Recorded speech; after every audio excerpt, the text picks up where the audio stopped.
Christy's worked as a substance abuse counselor, school psychologist, and now has a private practice in mental health and life coaching. I don't know what you realize that requires a master's degree, all of which she gained while supporting her two children because her former spouse was not in any of their lives anymore. Is that okay that I add Liz here? She's amazing. I love this woman. Her approach involves mind, body, spirit. She just blesses this world in great ways. And welcome, Christy, and listen carefully to what she has to say. Thank you. Oh, that is bright, isn't it? It comes right at you. Okay, let me find my spot here.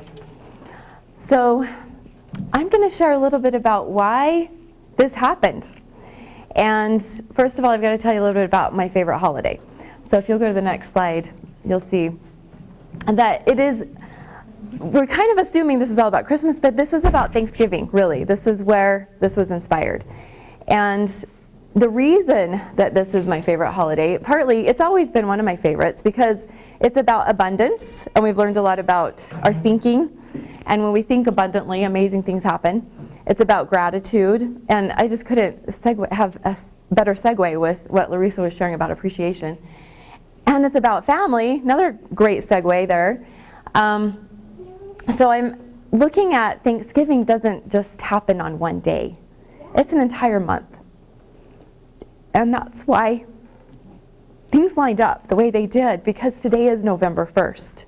This is the beginning. This is the day. And I wasn't really going to do another conference this year, but everything said to do it. And, you know, my friends, Kathy and Linda and Larissa, everybody could do it, and it just happened. And so I knew that that was the purpose of this, is to share this story. And it is becoming an ebook, and that is what you will receive, is the gift of gratitude. And it is a 28-day program, a tool to lift mood and shift attitude. I thought that was kind of clever. I came up with that last night. Gift, lift, shift, gratitude, mood, attitude. Isn't that kind of cool? Anyway, yeah, let's make that happen. So this is the other thing that I came up with, is 28 days happened in my mind, and because I wasn't sure, you know, when do you plan Thanksgiving? You can't really. But 28 days is 4 weeks, and I did look up on the internet. The latest day of November that Thanksgiving can land on is the 28th. So there, another lineup. Okay, so I'm going to share a little bit about the introduction to this. So gratitude is one of the highest vibrations we can feel. It can shift us from scarcity to abundance in a single moment. It can transform our moods and brighten our perspective. Gratitude can even lift chronic depression.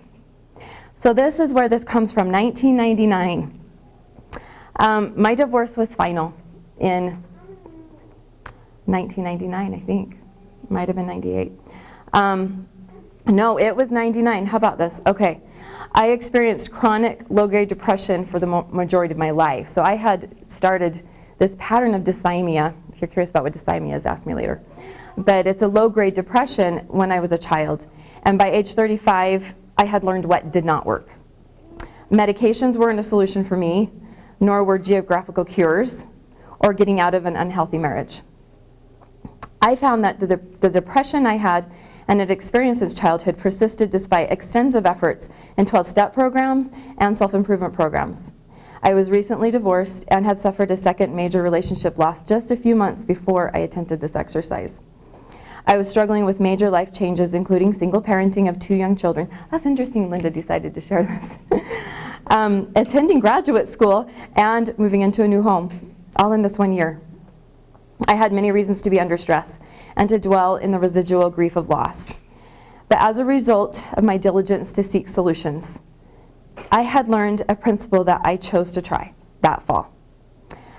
And I'm still researching where did this come from, but it came from somewhere. And I was told about keeping a gratitude journal.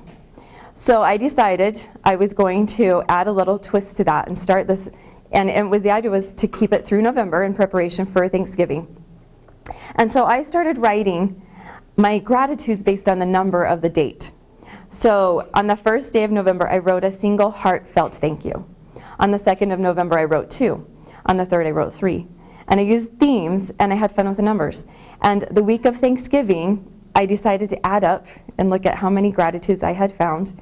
I was writing 20-something gratitudes by that time, and if I forgot one day, it was a lot of work to catch up. So I always found more things to be grateful for. And then I also found that if I could think about it all day long, it would be really easy when I sat down to finally write it.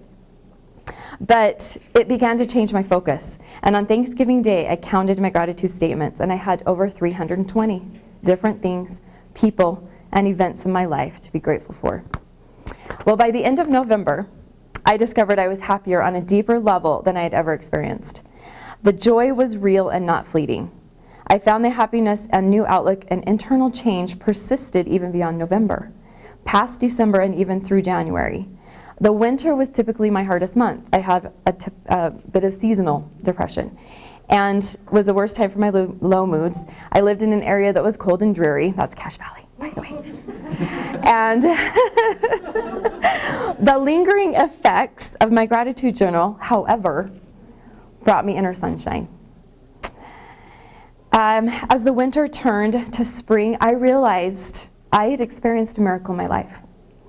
I had held the energy of gratitude and happiness for 3 months, not just any 3 months, but winter 3 months, from just writing in my journal in November. Just 1 month of gratitude focus had created an enduring change. So I've been reminded on many occasions since that year that gratitude is a powerful solution for lifting mood and shifting attitude. It's most powerful when used daily, even multiple times a day. It's effective when expressed in writing. It can carry a similar impact in our speech and our thoughts. We can just as easily complain or focus on the negative. But when we choose to be grateful despite trying circumstances and difficulties, and here's a reminder of praise God, isn't it? We can move through those experiences with more ease and often find that they subside. Gratitude is powerful. It's a tool that can be applied without any financial cost, without any fancy instruments, or any trained experts. It will actually force me out of a job if people really do it. It does take self-discipline though, doesn't it? And willingness and effort. So my goal in writing this ebook was to create a format, a structure, that would make it a little easier to come up with some of these gratitudes. And so I'm going to share a few of those today. Part 1 of the Gift of Gratitude is available now as a free monthly e-gift. Get your copy at healthhealingandwholeness.com.